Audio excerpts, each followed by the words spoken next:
Oh yeah. I've got a feeling this heat wave's coming to an end.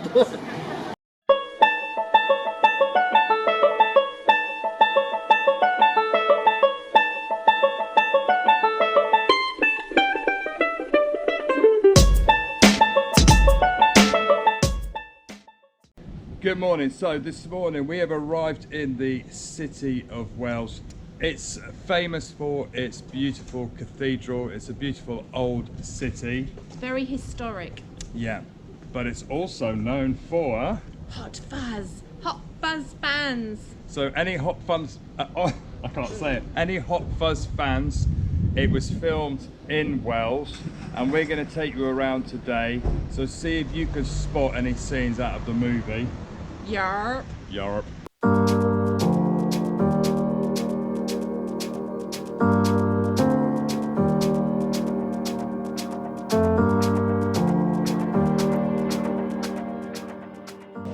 So for all those Hot Fuzz fans, there is the fountain. Yep.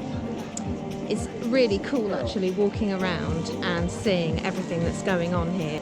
It's very cool to see all the Hot Fuzz things from the movie. In fact, I think I'm going to watch it again just to bring it all back fully. I just love it though.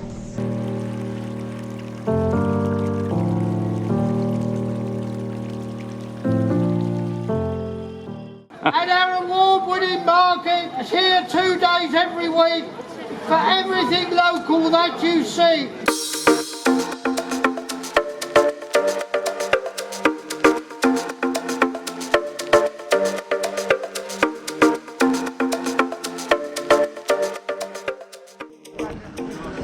So at the market they've got lots of local produce, but they also have people coming over from Europe selling Greek olives, French cheeses. They've got loads of different breads. So it's absolutely gorgeous that there's local produce, but also a little something little extra.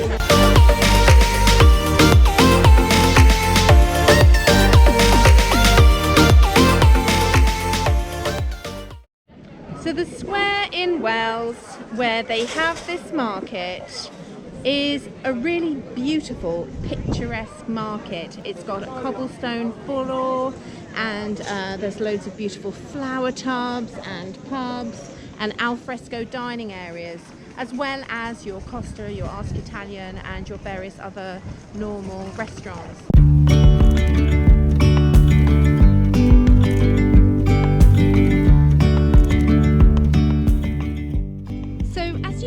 To Wells Cathedral through the main gate off the square, there is a porch and it's called Penniless Porch, and that is where historically the beggars would sit and accost anyone coming in for some pennies, because they were penniless.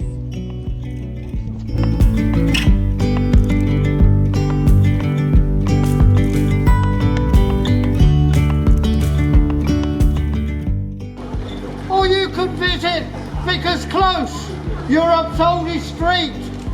A short walk away and easy on the feet.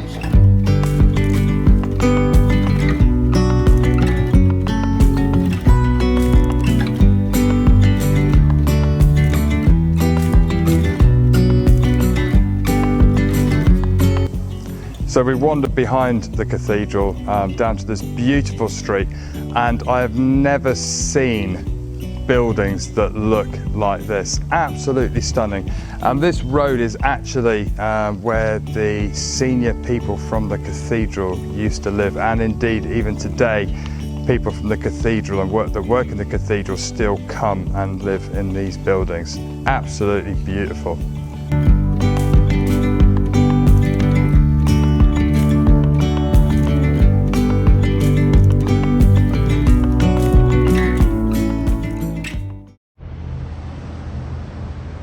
How small that door is.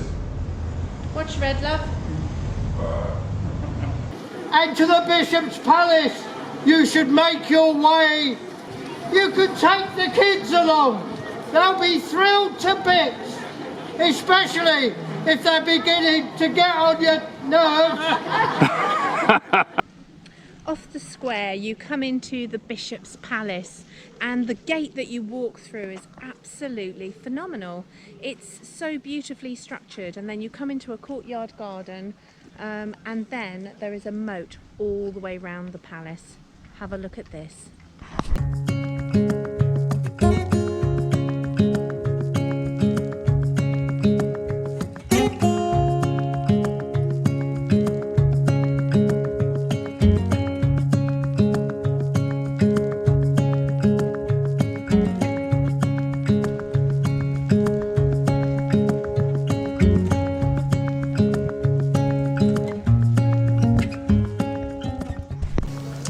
So yes, this is the Bishop's Palace, and it says here this palace was founded in 1206.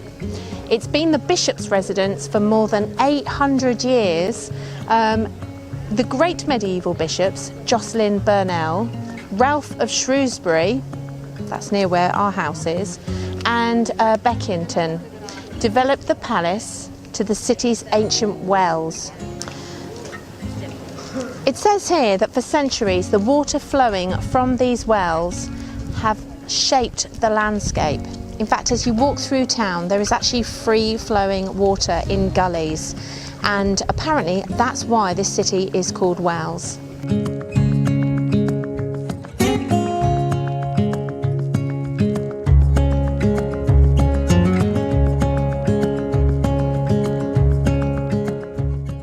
But there's so much in Wales your time to spend.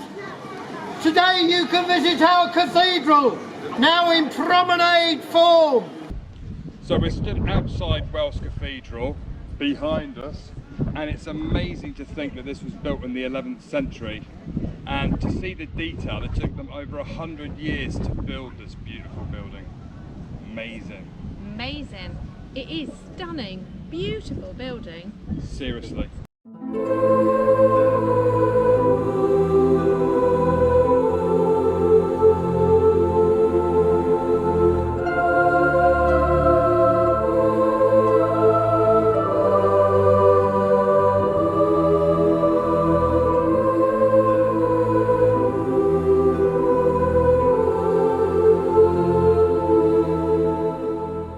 So I'm here with Tim, and I remember from a previous visit that there are Mason's marks. So very kindly with his colleague Chris, they've actually found some marks for me to video, so I'll show you those in a bit.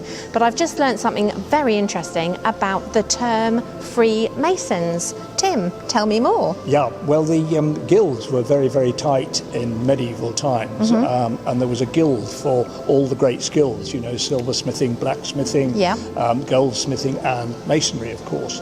But the clothes shop was very, very tight, so that you couldn't actually operate outside your own personal territory if you were in a standard guild. I see. So a silversmith here in Wells, for instance, could not practice in Bath.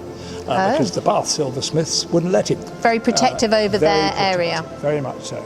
Except for masons who had a skill, and they were in fairly short supply, so an extraordinary skill, and they were allowed to plough their trade, you know, wherever there was work. And so a lot of them travelled, and with these masons' marks, we see them all over the place of the country. A similar mark showing that a particular mason went from A to B to C. It was like a signature on stone. It is, yeah. Effectively. But the masons, because they were short, were allowed to plough their trade, as I say, and hence we have the term Freemasons. They were free to plough their Freemasons. trade. That's absolutely fascinating. I have never heard that.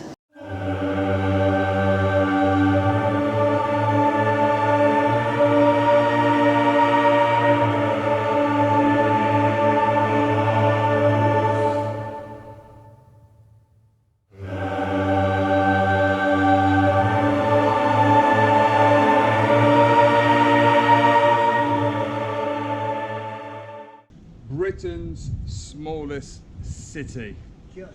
Just. Thank you very much. Just. By a small fraction, as we've just been told. England's smallest city.